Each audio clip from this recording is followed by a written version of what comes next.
there, everybody. Coach Brandon here today with Coach Ant, and he's going to be helping me show you guys the rear top lock.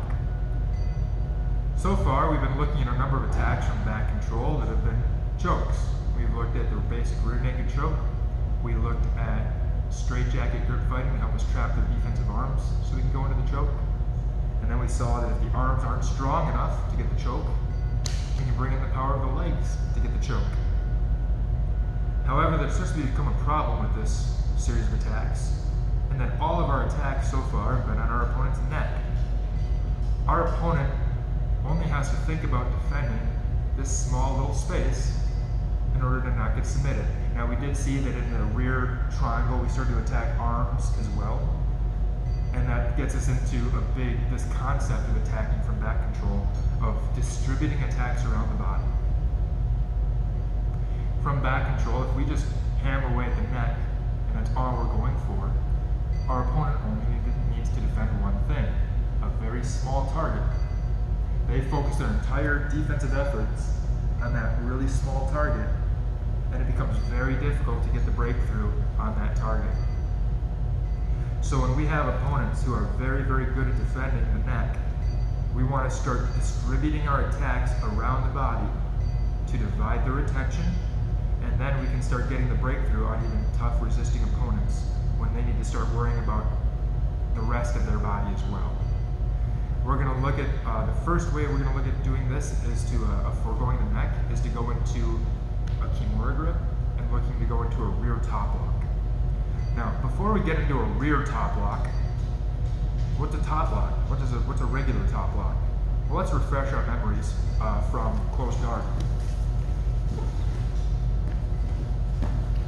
From the closed guard position, your very first arm bar you'd ever learn in a basic jiu-jitsu class usually looks something like this, where I control the elbow, I control the shoulder, I step on the hip, and then I make a big pivot, and then a big swing with my leg to get an arm bar. And okay, that's how it looks like when you first learn an arm bar, but against tough resistance, that doesn't work quite so easy. Once I hit this control, this left leg has a long way to travel. I pivot, and now my leg has to go all the way from Ant's hip to over the head, and in that time, Ant can do a lot of things to intercept my crossface leg with his secondary defensive arm. Intercept, yeah, it can be hard to get over. Maybe he tucks his hand behind my hamstring, behind my top hamstring here. Yep, and now I can't get a good connection, and he rips his arm out, and the arm bar is gone. So we looked at the idea of a top lock, where my goal, I'll show it on this side, my goal is to take my leg up over his shoulder, and we initially start our control here. Because now, my leg has to travel a very short distance, only going from his left shoulder to his right shoulder when I hit my top lock, or when I go into the arm bar. So this idea of taking my leg up over the shoulder to get an initial bite and control of my opponent's shoulder and to make it tougher to defend is a top lock. We're going to use the same idea of locking over the shoulder from back control in order to help me set up my arm bars. Space. Scoot forward a little. Now from here, I'm going to fall to the control side.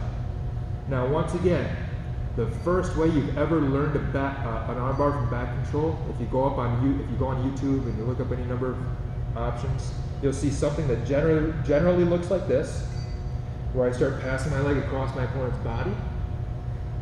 Then my arm comes to this side of the head, I push his head away, I swing my leg over, and we come into an arm bar attack here. Once again, that works very well, on people who don't know jiu-jitsu, but once you start running into resistance and people know what they're doing, they're going to start looking to and either catch this leg as it comes over, so maybe I go here and I can't get over. Another biggest issue, is the turning problem. With the turning problem, what will happen, as I push on the head and as I go for an arm bar, Ant is going to turn in toward me, toward my head, And as I go to get my leg over, he's going to get on top, he's going to crowd me. And even if the arm stays on this side of the head, just get on top, get to your knees. And now he's going to drive into me and stack me, and now it's very hard for me to set up the arm bar. Okay, so the general turn-in problem. Look at it one more time, scoot forward please. So I'm here. As I go for this arm bar, and it's going to turn into me, he's going to get on top, and now he's going to start crushing me, and now my arm bar is gone to hell. So how in the world do I stop my opponent from turning into me and getting on top? Okay. So I'm here, I have a post rear mount, taking my foot up over the top hip, so I have a high bottom hook, standing on the hip like so, and I gain my initial control grip.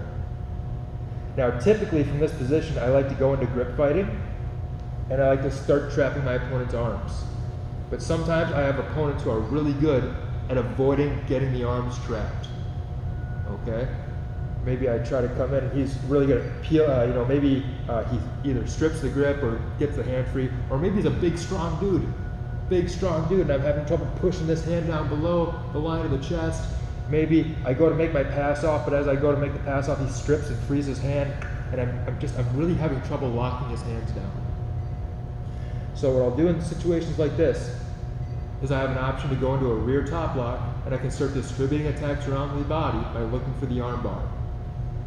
So from here, I'm going to release the initial grip, and I'm going to forsake the head trap. Remember, I need the head trap anytime I'm interested in finishing with a rear naked choke.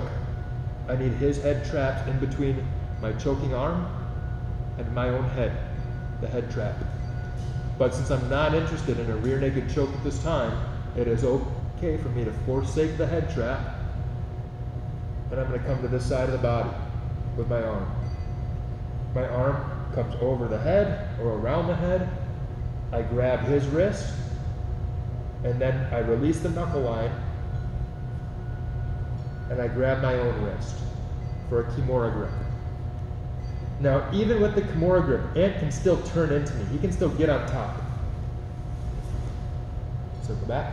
So what I do to make it very difficult for Ant to turn into me is I drive his wrist into his own chest, and I lift his elbow off the floor. And I keep his elbow higher than his wrist. In order to do that, I just straighten my left arm, lifting the elbow.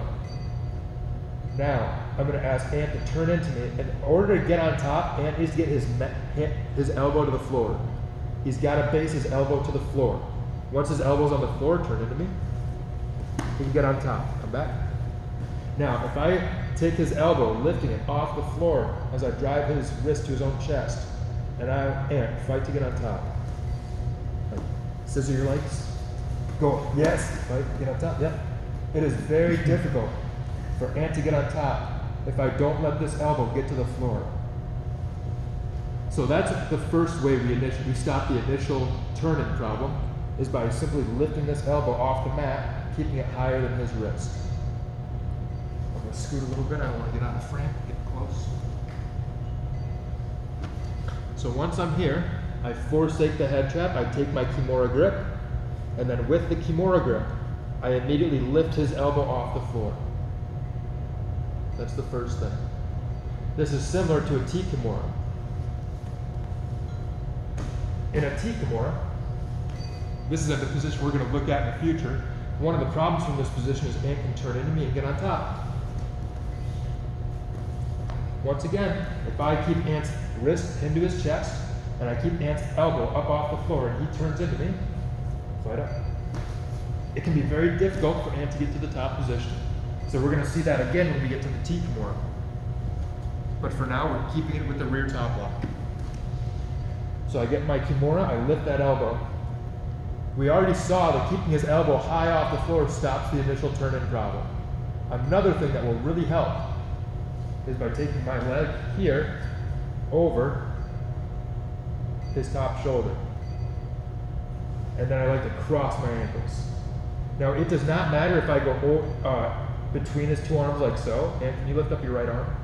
See how I get my arm in between his arm here? It does not matter if I separate his arms and my legs go between his arms, or if he keeps a grip, grab your own hand. And it doesn't matter if he has a grip, if I go over his arm. I really don't care. My only goal is to get some sort of wedge in front of his shoulder so that when he tries to turn into me, I have that shoulder caught.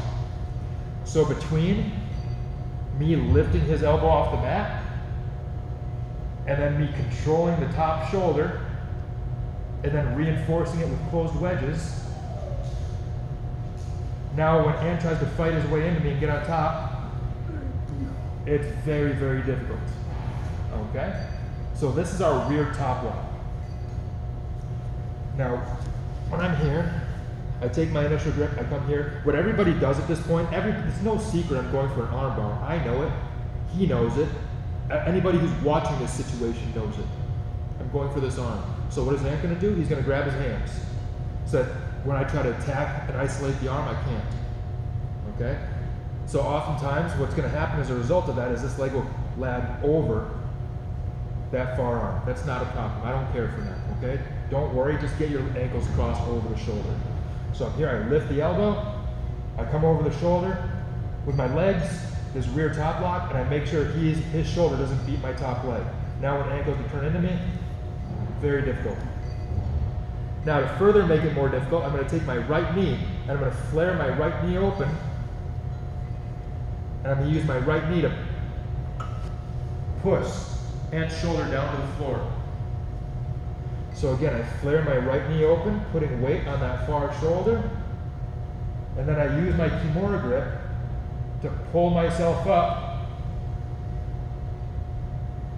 A combination of using my Kimura grip and an abdominal muscle doing a sit-up, and I pull myself up to a seated position here. And let's rotate. Perfect. And I have my Kimura grip. So this is the position we land in. Okay? Now from this rear top lock, what I'm going to do is I want to start separating Ant's arms, and I like to pummel my arms inside of his legs. That's going to allow me to go into a number of other submission attacks. So from our initial rear top lock, I'm going to dig my heels, 1 and 2, inside of his far forearm. So my 2 heels are wedging inside.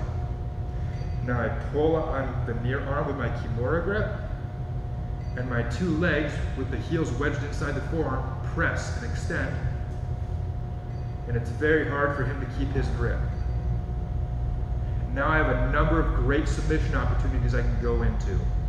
Okay? We're going to look at those submission opportunities right now. First, I can pummel my leg here that's underneath his head and over the shoulder into his armpit.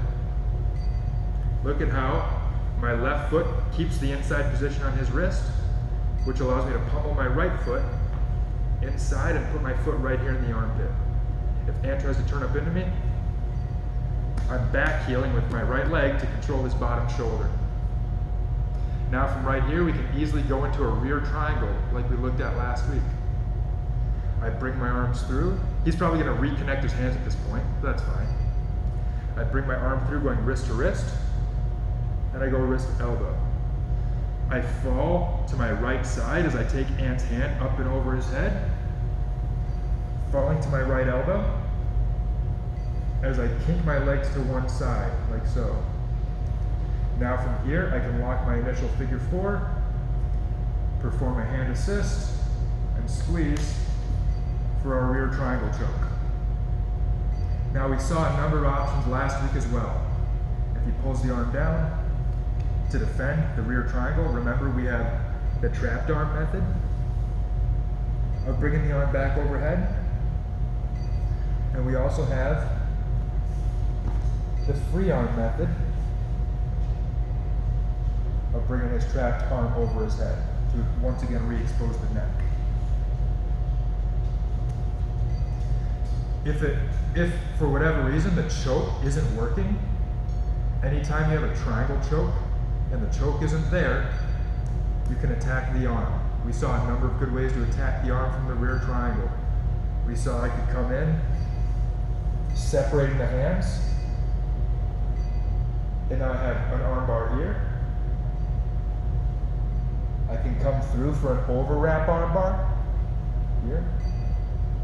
If Ant turns his thumb down to the floor and his elbow up to the ceiling, we saw we have an Americana, either here or tracing the wrist down, another variation of the Americana here.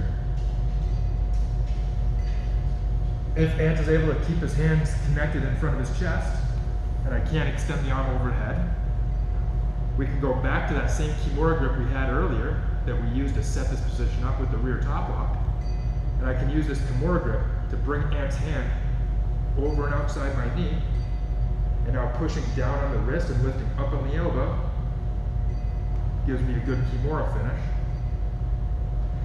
And if I'm trying to finish the Kimura, Ant slips his elbow over my forearm, getting his elbow down my hip, so I lose the ability to rotate the shoulder.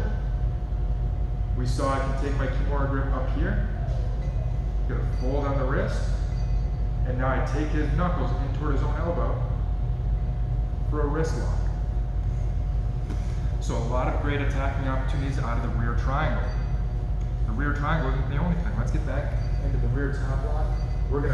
I'm gonna start off facing this way, and we'll end up facing the camera, okay? So I'm here. Remember, I can't trap with the straight jab. He's doing a good job of defending. So I forsake the head trap. I get a Kimura grip. And I immediately lift the elbow off the floor. When Ant tries to turn into me, that elbow off the floor makes it difficult. Furthermore, to make the turning probably even more difficult for him, I take my right leg up, and I fight over the shoulder, and I reinforce it with closed wedges. Now when Ant tries to turn up into me, that leg over the shoulder, combined with my Kimura grip, lifting the elbow, makes it almost impossible. I'm going to take my right knee, opening it, to put his shoulders on the floor, and I pull myself up to this seated position here. Now once again, we saw that from this seated position, I can begin digging my heels in between his two arms. I separate the grips. Last time we looked at pummeling my feet here into the armpit, which allowed me to come into a rear triangle and all the attacks there. This time, let's pair the hands. We separate, and I can pummel my other leg over. My right leg can maintain the inside position, while my left leg pummels over. I'm going to take my heel, placing it right here, where his neck meets his shoulder. Now from here, my right leg comes out from underneath. Whoa. Let me pause. Ant has two choices at this point. Ant can either stay on his back, or he can sit up into me. Because of my leg position, I will have a triangle if he sits up into me. So a lot of people will choose to keep their heads and backs down on the floor to avoid the triangle. If for whatever reason Ant doesn't realize the triangle danger and he tries to fight to get on top now, like that turn-in problem we talked about before, I just pull the head right in, and I pull his neck into the crook of my knee. I lock a figure four and squeeze my legs, and we have our finish. But more often than not, once I separate and I pummel my heel right here, he's going to re-grab. Most people will put their head up down toward the floor because they don't want to sit up into a triangle. As I feel this, that's not a problem. I just take my leg up from behind the head. I cross my ankles right here, and now I'm going to use my two heels to draw Ant's head and shoulders in toward my hips. Here. That's important, okay? So I take my two heels, drawing his head and shoulders in, pinching his head to my hips. Now we've got a problem with the separated hands. Or we've got a problem with the connected hands. I need to separate them for the arm bar. I'm going to take Ant's elbow in underneath my left hip and my left armpit here. Here. And I thread through, getting elbow to elbow, holding his elbow in place. My right arm releases the wrist. I come through and I hook his wrist with the crook of my elbow, just like so. I'm pulling his arm across my own chest, and I'm going to lock a rear naked choke grip. So my left arm withdraws, and I lock a rear naked choke, a figure 4, around his wrist. And I pull his knuckles toward my chest. Keep your grip locked, please. So what this does is it puts Ant's arm in a mechanically weak position where it's across my chest, and it's something like an Americana on the shoulder. Now, to separate the hand, Ant is going to hold on to his grip as hard as he can. He's not going to be polite. I'm going to fall toward the head. And now I'm going to use the strength of my body extending as Ant hangs on. And it becomes very difficult for him to hold that grip. Now from here to finish, my left hand is going to go, I'm going to catch the wrist right here. So I go underneath my own elbow, I lift my elbow up, catching the wrist. I double up on it, and I take his hand toward my armpit on the side of his own hips. I break his elbow over my left hip bone. I don't pull straight down the center. There's no strong bone to break over. There's no strong breaking surface. So we take the elbow over the side, over the hip bone, as we break the elbow over the hip. Okay? If, connect your hands. If I go through this whole breaking process, and once I get here, and starts trying to fight his way up to the top position, not a problem. Rotate. It's not a problem, because as Ant fights his way up the top, I just take my right leg behind the head.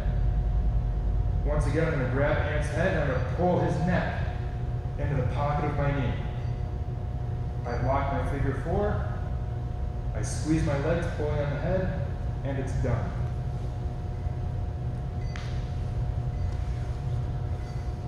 So that's the rear top lock from the control side. I use the Kimura grip combined with my leg over the shoulder to prevent Ant from turning into me. I drop his shoulders to the mat, using my heels to separate his arms, and then I have my choice. I can pummel my legs to one side of the arms, below the armpit, which will give me the rear triangle and all the subsequent attacks out of the rear triangle.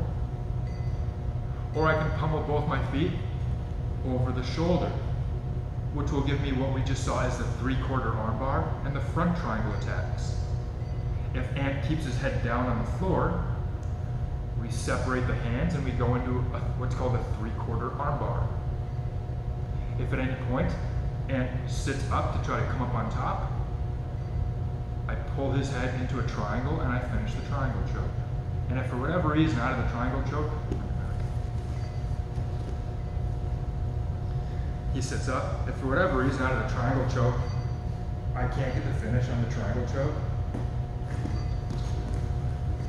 I can always attack the arm again. Out of the triangle, I can always break the arm here. I can sit up. I can hit Kimuras. I can pull his elbow into my hip, coming up to the wrist. I can hit wrist locks. Okay, lots of good arm attacks out of that front triangle.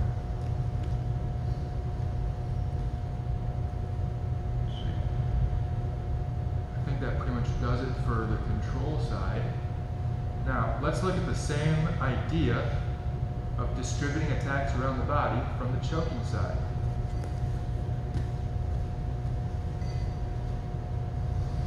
We're here, and we're on the choking side. We know that for the straight-jacket grip fighting, we've seen that I can take my control hand and use it to bring his hand down below the line of the belt, trap the arm, limp arm free, reinsert a new control hand, reestablish the head trap, and now we can penetrate the neck and go for the choke. It's a good way of working from the choking side. But again, sometimes you will not be able to trap the arm. Sometimes you can't get to the straitjacket the way you want to, and you need to figure out another attack. So from this side, I'm once again going to focus on my opponent's arm. I'm going to make sure he never slips his elbow between me and him. So I make sure that I reach up toward the far shoulder, the bottom shoulder, and I go head to head to establish an initial claw grip. So if Ant ever tries to turn and face me and bring his elbow between me and him, he cannot. Now from here, I want to be able to get up. So I need to push Ant off my leg. I can't get up right now. He's pinning me down on my leg. So I'm going to use my top leg, and I'm going to make a hook right here behind his hips. I take my bottom hook out, putting my bottom leg flat on the floor, and I use my top hook to push his hips off my bottom leg. Now from here, I can leg pendulum to get up,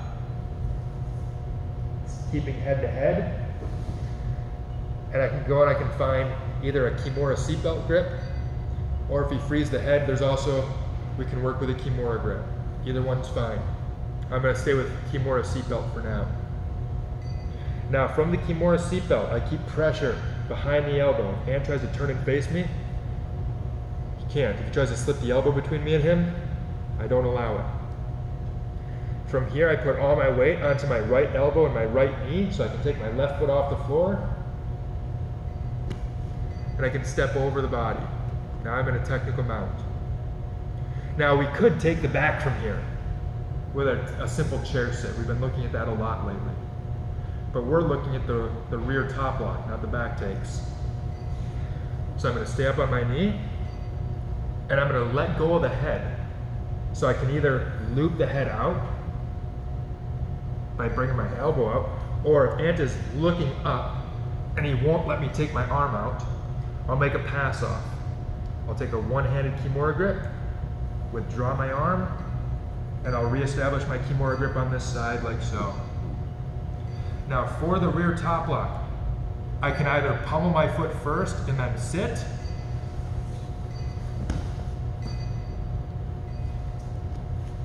or I can sit first and then pummel.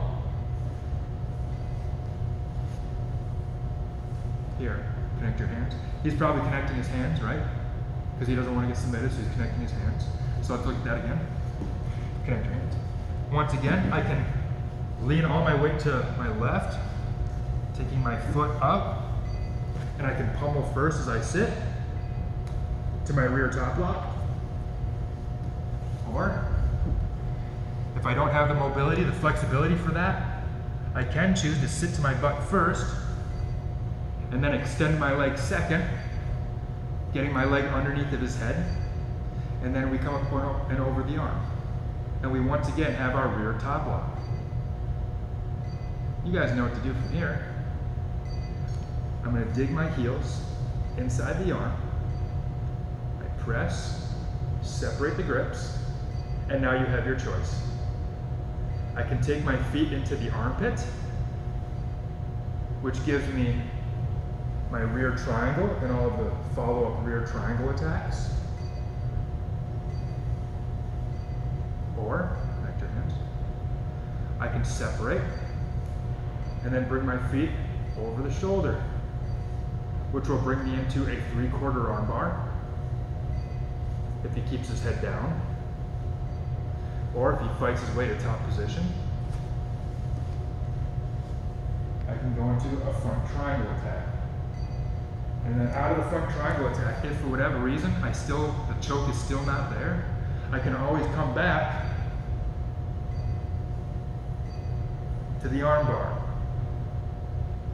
And I can break here.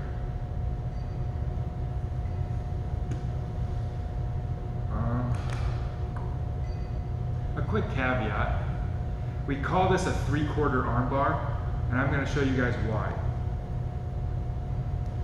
Let's look at a full arm bar here, where I have a torso leg, one leg that goes across the torso, and a cross-face leg, one that goes across the face.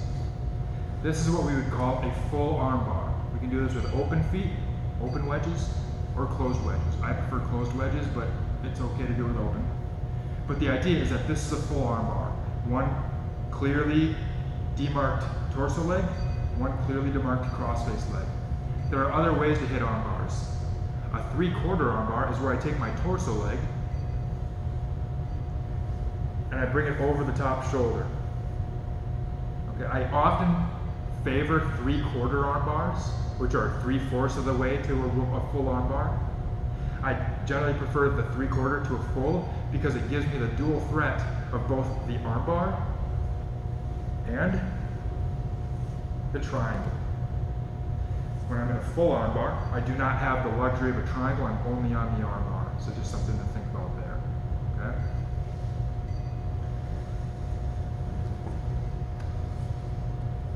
Let me show that one more time from the control side. I think I'm going to show that once.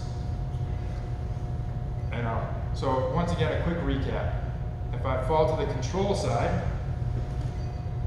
and I can't get the straight jacket grip fight, we forsake the head trap and use a Kimura grip to lift the elbow. With a high elbow and he tries to turn into me, it's not easy. We make it even tougher for him to turn into me by taking my right leg over the shoulder and then locking it in with closed wedges. He's probably locking his hands, right? Yeah. Right here. Now I take his shoulder to the floor, and we're here ready to go. We separate the arms, and then we choose our attacking style, either rear triangle or front triangle and 3/4 arm bar. Then we saw it from the choking side. So we're here, choking side. Once again, for whatever reason, I cannot get the straight jacket grip fight. I make sure I stay behind the elbow with a tight claw grip and good head position. Now from here, I want to free my bottom leg. So I make a hook behind the hips, and I drop my bottom hook, and I shove him off. From here, I begin to climb to the top position, staying behind and tight to the elbow, maybe even snagging a Kimura seatbelt just for some good control. From here, I step over the body, and now I release the head. Now, nobody's going to leave their arm dangling, he's going to connect. Now, from here, you have a choice. You can extend your leg here and fall for the rear top lock. So you can pummel your leg first and fall second. So I pummel and fall. Or you can choose to sit first, which I really like to do. Okay, it doesn't require crazy flexibility, I like to sit. And now I'm going to lift his head up and extend my bottom leg. And I lock. Now once again, it's the same song and dance. You have your choice. First, we separate the two arms so I can pummel my feet inside the arms. And now I choose my attacking pattern. I bring both feet below the shoulder to allow me to go into rear triangles and all the arm lock attacks that we know out of the rear triangle. Either arm bars, overwrap arm bars,